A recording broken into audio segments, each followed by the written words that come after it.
Olhe para mim por um instante. Eu quero começar esse vídeo com uma afirmação, que talvez você precise escutar há muitos anos e não sabia. Você não está imaginando coisas. Talvez você esteja se tornando consciente de uma série de informações em que a sua consciência já possui. Eu sei como é sentir que o mundo ao redor parece pequeno demais para aquilo que você percebe. Eu também sei como é notar detalhes, sentir energias e até antecipar movimentos que as outras pessoas simplesmente ignoram. Muitas vezes, quem tem essa sensibilidade aguçada acaba se sentindo isolada, como se estivesse falando uma língua estrangeira que ninguém entende. Mas o que eu quero te dizer aqui hoje é que essa percepção não é um defeito de fábrica, é um farol. Você já sentiu que a vida tenta falar com você? Sabe aquele momento em que você pensa em alguém e segundos depois o telefone toca? Ou quando você entra em uma dúvida cruel e de repente lê uma frase em um outdoor, ou ouve uma música que parece ser a resposta para aquele dilema que você está passando. Muita gente chama isso de coincidência. Eu prefiro chamar de sincronicidade. Eu diria que é a vida respondendo ao que você pensa e ao que você sente. Eu vejo isso como um exemplo vivo de que existe uma conversa constante acontecendo entre o nosso mundo interno e o mundo de fora. E aí hoje eu quero falar com vocês como os arcanos maiores do tarô podem ser considerados como um mapa dessa conversa. Então vamos lá. Eu vejo, claro, que eles não são apenas cartas de papel. Eu os considero 22 passos de uma jornada e que todos nós percorremos, queiramos ou não. E entender esses passos é o que permite nos separar de quem caminha no escuro, tropeçando em crises, e de quem caminha com uma lanterna na mão, entendendo exatamente a fase que está passando. Agora, para entender o que são os arcanos maiores, eu quero te propor uma ideia. Imagina que existe uma grande biblioteca, mas não é uma biblioteca de livros físicos, mas uma sabedoria que todos compartilhamos. É como se fosse uma memória da humanidade, onde estão guardadas todas as experiências que um ser humano pode viver. Os arcanos maiores eu posso considerar como 22 figuras dessa biblioteca. Eles, para mim, representam padrões universais. Sabe aquelas experiências que se repetem na história de todo mundo? Tipo, o nascimento, a rebeldia, o amor, a crise, a morte, o renascimento e por aí vai, tem muitas. Essas são experiências que todos nós reconhecemos. Não importa a cultura ou até a idade. São movimentos que eu diria da alma.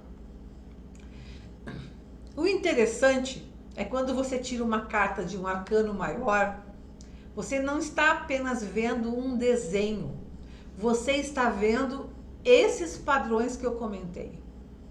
Ou seja, uma forma de vivenciar a realidade.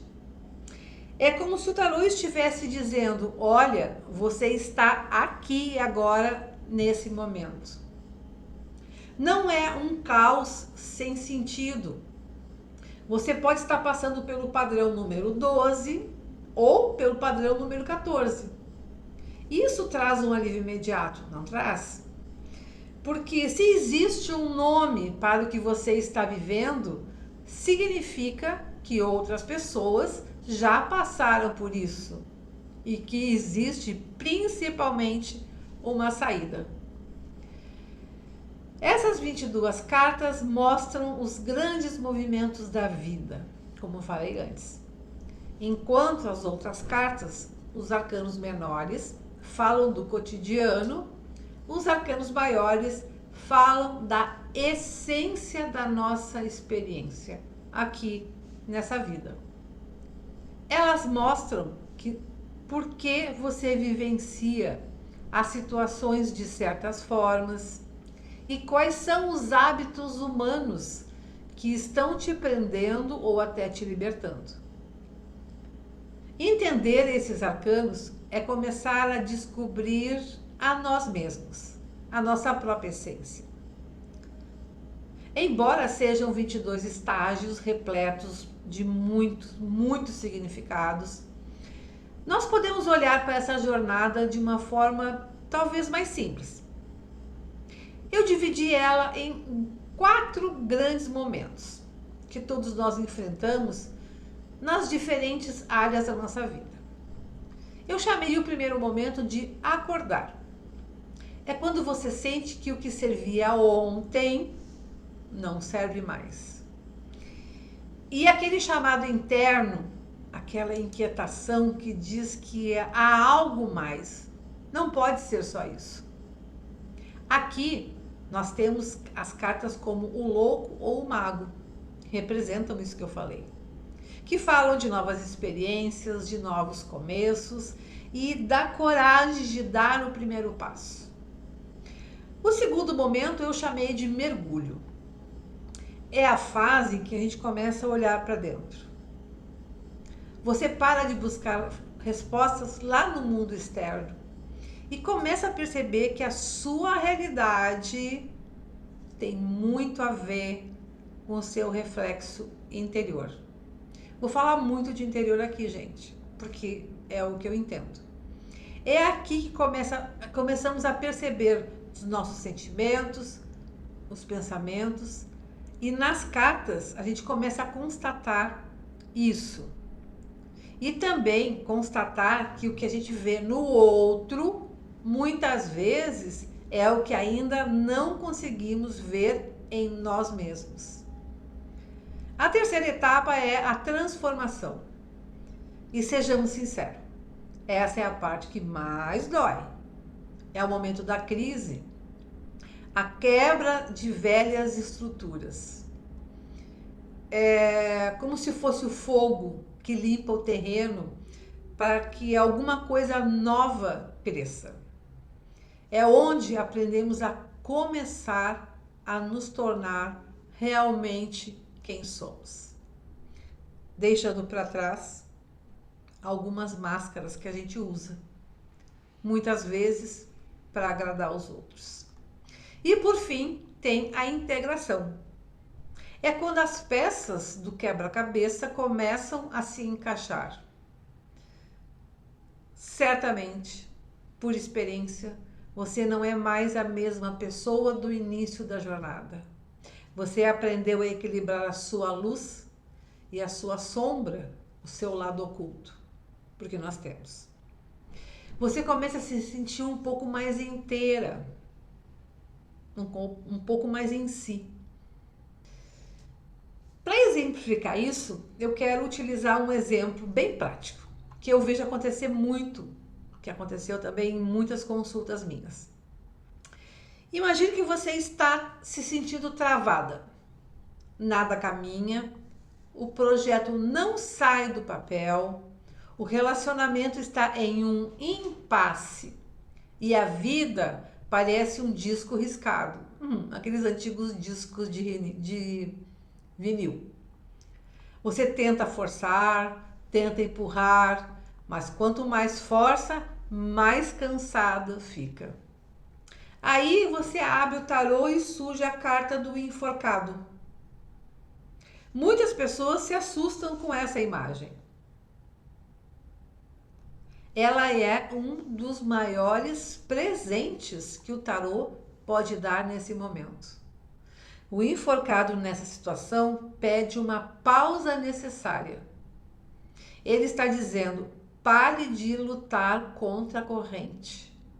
Você não está atrasada. Você está em gestação. Eu vou repetir. Você não está atrasada ou atrasado. Você está em gestação. É o momento do esforço consciente. Às vezes, abrir mão de como achamos que as coisas deveriam ser para enxergar como elas realmente são. O enforcado está pendurado de cabeça para baixo por uma razão. Ele precisa mudar de perspectiva. Quando você olha e muda o ângulo de visão, o que parecia um problema insolúvel se torna uma oportunidade de aprendizado. É o reconhecimento de que você está em um ponto de virada. Se você está se sentindo travado, travada hoje, talvez não seja por acaso. Talvez seja o seu ser mais profundo pedindo para você parar de correr e começar a observar. Eu queria dar um outro exemplo também. Porque depois que as turbulências passam, a gente anseia por um pouco de paz. E aqui entra uma carta linda, que é a temperança. Eu tenho ela aqui para mostrar para vocês. Imagine uma figura que verte um líquido de uma taça para outra, sem derramar uma gota, em um fluxo constante e sereno. A temperança é a arte de integrar opostos. Na vida real, nós vivemos em conflito. Tipo, o dever oposto ao querer. A razão versus a emoção. O trabalho em conflito com a família. A temperança não escolhe um lado. Ela mistura os dois até criar algo novo. Ela é o equilíbrio em crises. Sabe quando a gente está passando por uma fase difícil e de repente sente uma calma estranha? Uma capacidade de respirar fundo e agir com fluidez, sem pressão. Essa é a energia da temperança, agindo em você. É a harmonização. Ela ensina que a solução não vem de eliminar o que é difícil, mas aprender a dosar as experiências. É o momento em que você para de reagir de forma explosiva, tipo aquele velho padrão de comportamento, e começa a agir com sabedoria. Outros arcanos também nos guiam. O eremita nos ensina o valor da solidão produtiva. A roda da fortuna nos lembra que tudo passa. A estrela nos devolve a esperança quando achamos que tudo acabou. Cada um deles é um lembrete de que você está sendo guiada. Agora, por que estudar isso funciona tanto? Me perguntam. Porque o tarô ajuda na ativação do que eu chamo de coincidências com significados. Quando você estuda os arcanos maiores, você começa a notar que as cartas que saem na jogada, na tiragem, na mesa, são exatamente as mesmas que a vida está te apresentando lá fora. Não é mágica, é quando as coisas se alinham. E se você está ignorando uma necessidade de mudança, é a carta da torre que vai aparecer. Se você está precisando ficar só, vou voltar a falar do eremita. Ele vai aparecer no jogo. Isso é a vida respondendo ao que você pensa e sente, e também a forma como você reage à sua vida. É a demonstração de que a sua percepção multidimensional é real. Você não está imaginando coisas. Você está finalmente aprendendo a ler as legendas da realidade. Portanto, entender os arcanos maiores é, no fundo, entender a nossa própria história. É validar que cada crise que você viveu teve um propósito e que cada intuição que você teve era um sinal verdadeiro. E em função de tudo que eu falei até aqui, foi com esse objetivo que eu criei o curso Tarô Descomplicado, justamente para ser esse farol, para que você não precise se sentir perdida, perdido, ou duvidar da sua própria capacidade. Lá no curso, nós estudamos esses 22 passos com profundidade, mas com uma linguagem simples, mas profunda, como essa que estou falando com vocês. Eu quero te ensinar a reconhecer esses padrões universais para que você possa tomar decisões mais conscientes e navegar pelas transições da vida com muito mais segurança e leveza. E se você sente que é hora de realizar seu potencial e parar de caminhar no escuro, eu te convido a conhecer o curso. O link está aqui abaixo na descrição do vídeo. Se você quiser, vamos juntas transformar a sua sensibilidade em uma ferramenta poderosa de clareza e transformação. Lembre-se, preste bem atenção no que eu vou dizer. A jornada já está acontecendo. A única questão é se você vai percorrê-la no escuro ou com uma lanterna na mão. Eu te vejo, espero, no próximo vídeo. Até lá e um grande abraço.